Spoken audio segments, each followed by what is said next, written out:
Well, let's turn our Bibles to page 736 if you've got a church Bible. And that's the book of Habakkuk, or maybe Habakkuk, I don't know how you pronounce it. Habakkuk, one of the minor prophets, not because he's not very important, but just because it's a smaller one than the major prophets like Isaiah, Jeremiah, Ezekiel. And we're just going to read the first two chapters, and we'll make some observations as we go along, hopefully. The oracle that Habakkuk, the prophet, saw.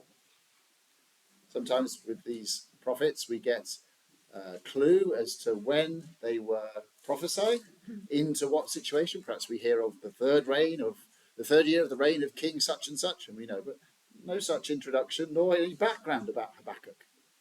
But from what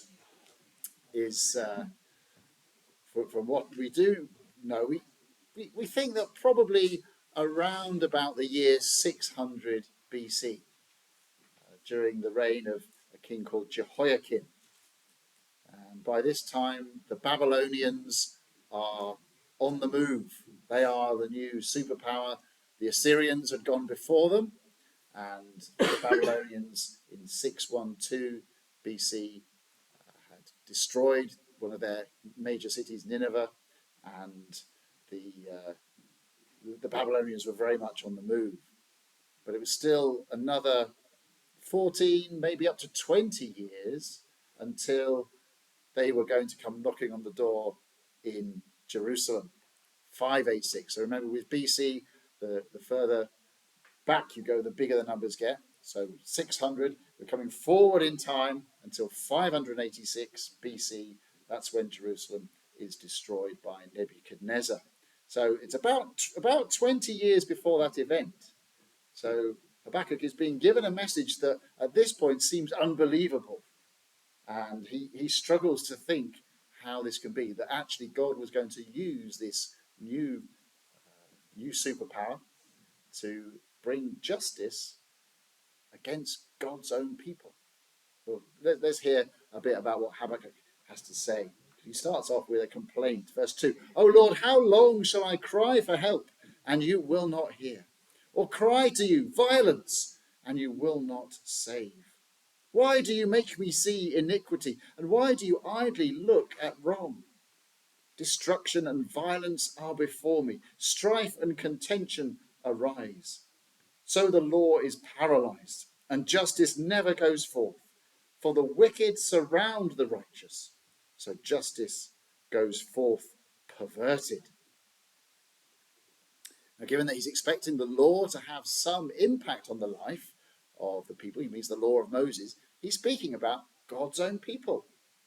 There is wickedness that is rife, and Habakkuk sees that.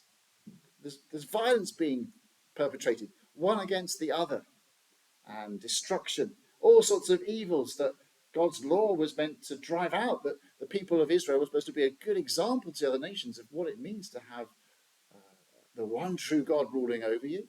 You live in an ordered and civilized, kind and gracious, loving place. But that is far from the nation. And from Habakkuk's perspective, God is not doing anything about it. It's as if he's just far away in heaven and all chaos is breaking out amongst his own people. So that if you try to live God's way, if deep in your conscience you want to do what's right, it feels almost impossible because you're surrounded by wicked people. Why isn't God doing anything? This is what Habakkuk brings to God. He's got this cry for help. But at the moment, it feels like God is not listening.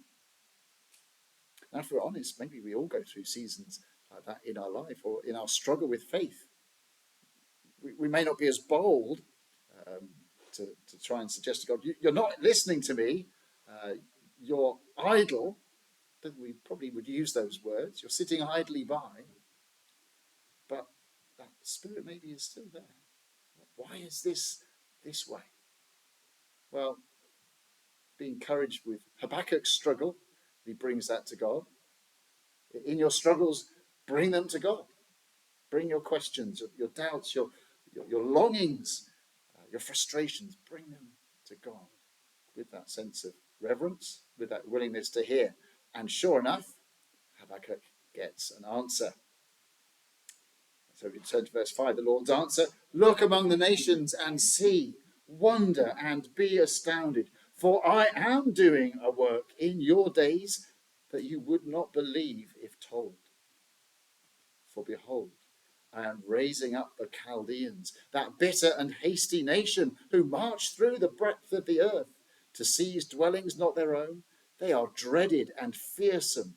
Their justice and dignity go forth from themselves. Their horses are swifter than leopards, more fierce than the evening wolves. Their horsemen press proudly on. Their horsemen come from afar. They fly like an eagle, swift to devour. They all come for violence, all their faces forward. They gather captives like sand. At kings they scoff, and at rulers they laugh. They laugh at every fortress, for they pile up earth and take it. Then they sweep by like the wind and go on. Guilty men whose own might is their God." Not the answer, perhaps, that Habakkuk was looking for. But, well, let's just notice a few things then. So, actually, if you have heaven's perspective on things, you can look around and see that actually God is at work, even though it seems like everything is going wrong and it's all out of order.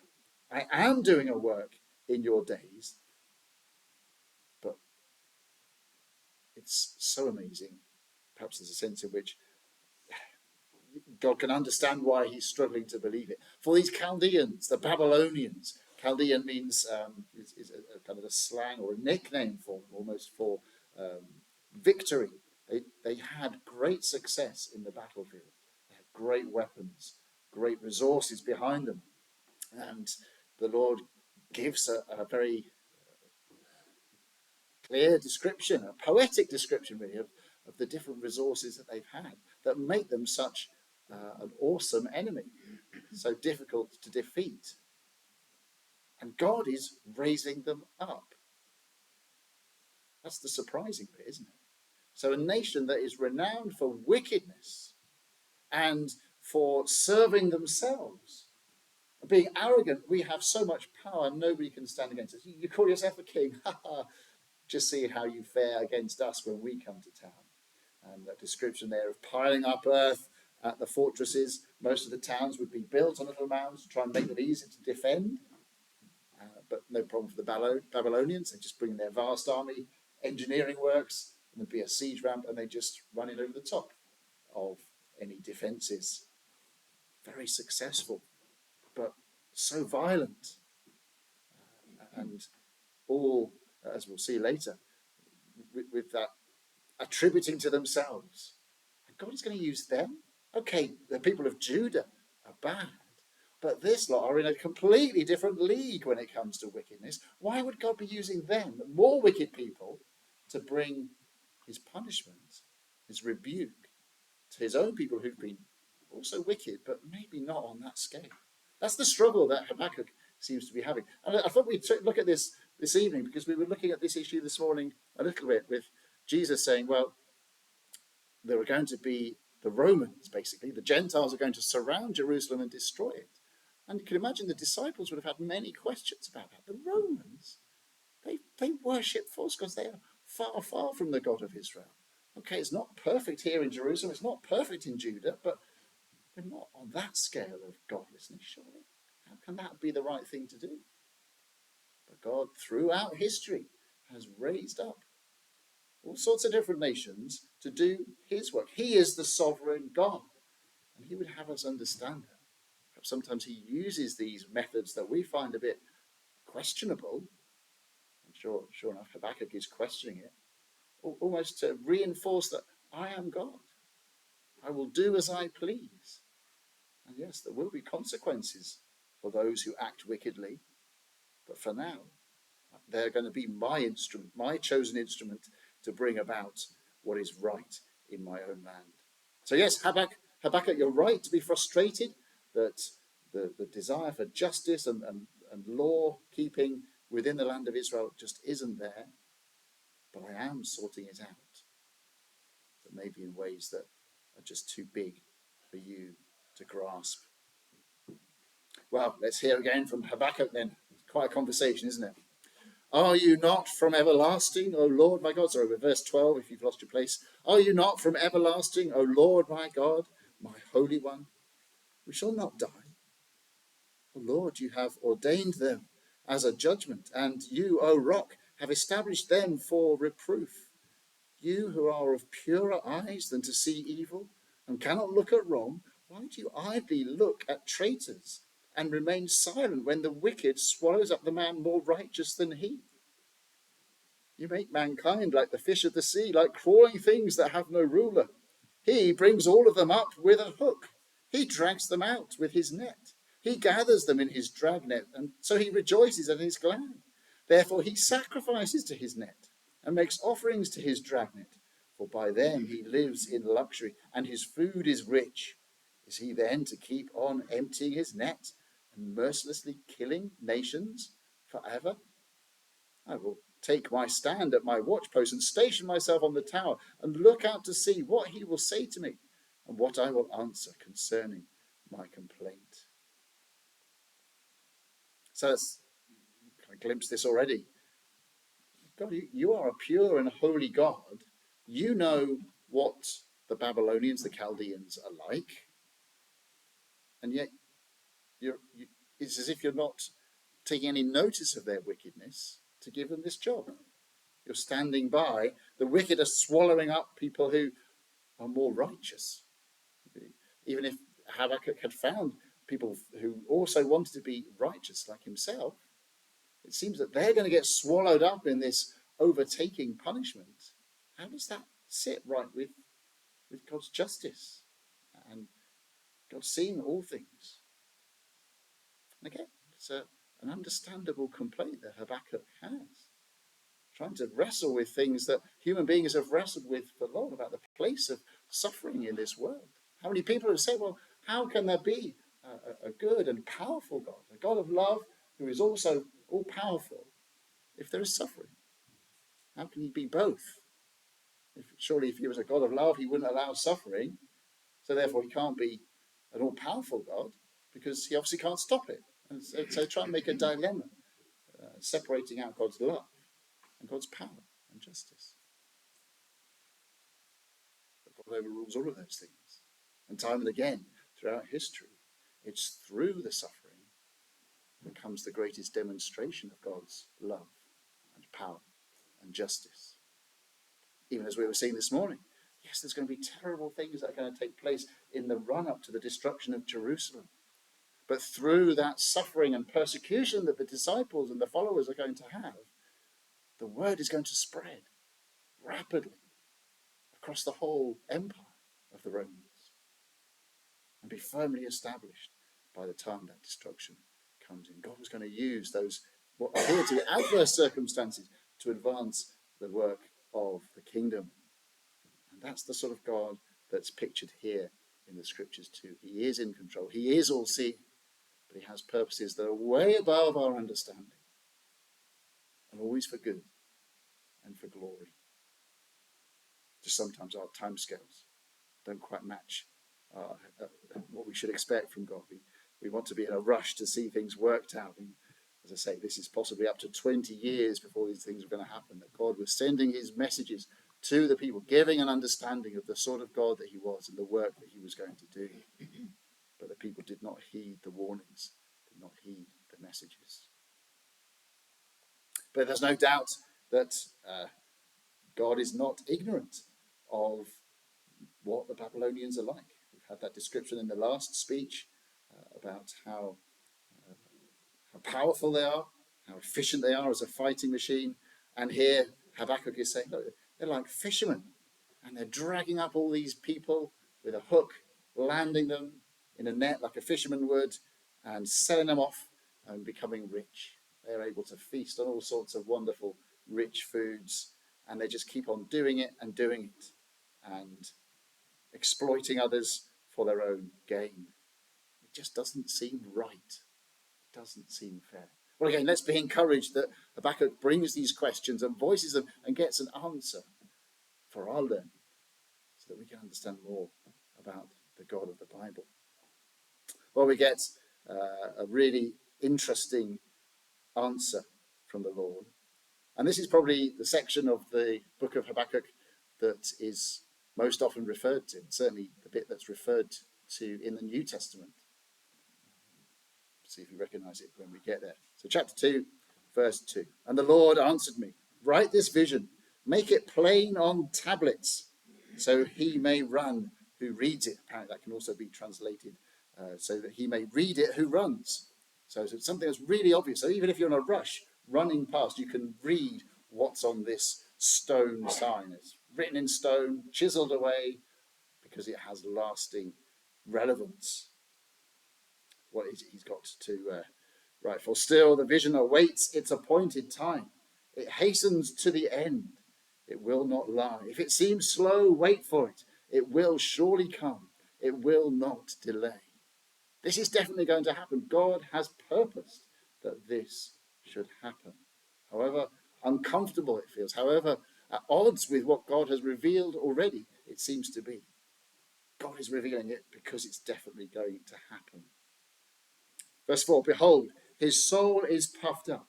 It is not upright within him, but the righteous shall live by his faith. And that's the key phrase that's picked up in Romans, in Hebrews, in Galatians, in various places as a way of linking the New Testament message with the Old Testament.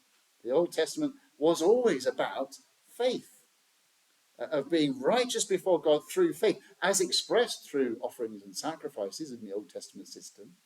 But that same faith that then looked to Christ as the fulfillment of all of those types and shadows, as the one through whom God would fully and finally set aside sin, make atonement through that one-time offering for sin. We can be righteous through faith in what God has revealed and with what God has provided. It's never about the Old Testament, well, if you did lots of works, if you kept all the laws, then you would be counted righteous. For no one could keep those laws. And that was never the intent of them. And it's the same in the New Testament. It's not by works that we're saved. Not by the things that we do, the places that we go, church attendance, being regular in your Bible reading, giving lots of money to other people, being generous and kind. All those things are good, of course.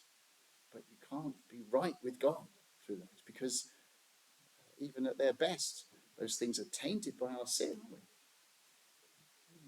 Perhaps you've done a particularly good deed, you just can't help drop it into a conversation somewhere because you're a bit proud of it. Well, that's failing to give the glory to God that we're supposed to give. Our existence here on earth is a means by which God is made to look good in our lives. And when we insist on saying, I couldn't help myself being so kind, or whatever it may be, we take that. Now, it's good to be able to encourage one another, isn't it, with good works that we've been enabled to do. But we should never boast of them as the basis and confidence of our righteousness before God. It's always by faith in what God has said, what God has provided for us, that we are counted righteous and enabled to live a righteous life. So whether you're a Chaldean or a Judean or anybody of any nation, if you are, as he describes it, upright within yourself, puffed up, full of your own reputation, your own commendation to God, you will not live with God. Only those who have faith are righteous before God and shall live. And that will show then in a number of examples, if you like, that Habakkuk is then given. Moreover, verse 5, wine, or sometimes that can be translated wealth, is a traitor, an arrogant man who is never at rest. His greed is as wide as Sheol. Like death, he has never enough. He gathers for himself all nations and collects as his own all peoples. Again, that could be just about the Chaldeans as a contrast to those who would be righteous by faith, but it could equally be any who set themselves against God and want to be righteous in their own eyes. Well, let's just finish with more words from the Lord expressing woe to the Chaldeans, to the Babylonians. Verse 6, shall not all these take up their taunt against him, with scoffing and riddles for him, and say, woe to him who heaps up what is not his own? For how long? And loads himself with pledges. Will not your debtors suddenly arise, and those awake who will make you tremble? Then you will be spoiled for them, because you have plundered many nations. All the remnant of the people shall plunder you, for the blood of man and violence to the earth, to cities and all who dwell in them. Woe to him who gets evil gain from his house, and to set his nest on high, to be safe from the reach of harm. You have devised shame for your house by cutting off many peoples. You have forfeited your life, for the stone will cry out from the wall, and the beam from the woodwork respond. Woe to him who builds a town with blood and founds a city on iniquity. Behold, is it not from the Lord of hosts that peoples labor merely for fire, and nations weary themselves for nothing? For the earth will be filled with the knowledge of the glory of the Lord, as the waters cover the sea. Woe to him who makes his neighbors drink. You pour out your wrath and make them drunk in order to gaze at their nakedness. You will have your fill of shame instead of glory. Drink yourself and show your uncircumcision. The cup in the Lord's right hand will come around to you, and utter shame will come upon your glory. The violence done to Lebanon will overwhelm you, as will the destruction of the beasts that terrified them. For the blood of man and violence to the earth, to cities and all who dwell in them. What profit is an idol when its maker has shaped it? A metal image, a teacher of lies? For its maker trusts in his own creation, when he makes specious idols. Woe to him who says to a wooden thing, awake, to a silent stone, arise. Can this teach? Behold, it is overlaid with gold and silver, and there is no breath at all in it.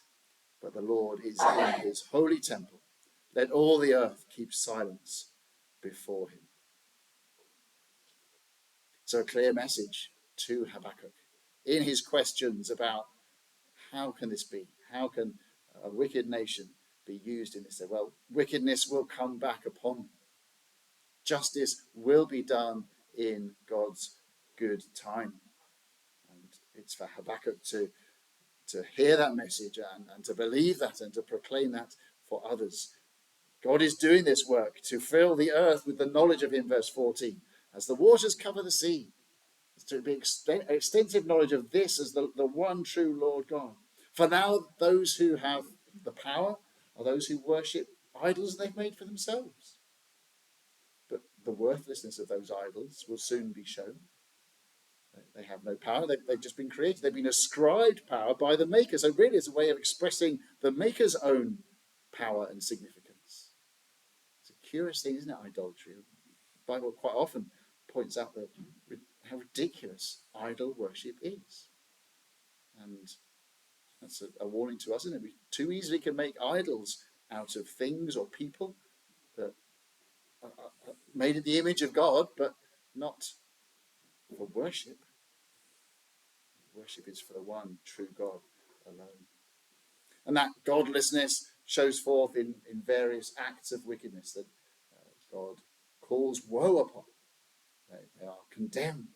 They are under a curse, and God's justice will be done. And sure enough, we know from the Bible history books as well as secular history books that Babylon was indeed overwhelmed by the Medes and the Persians in due course and became as nothing in the eyes of the world.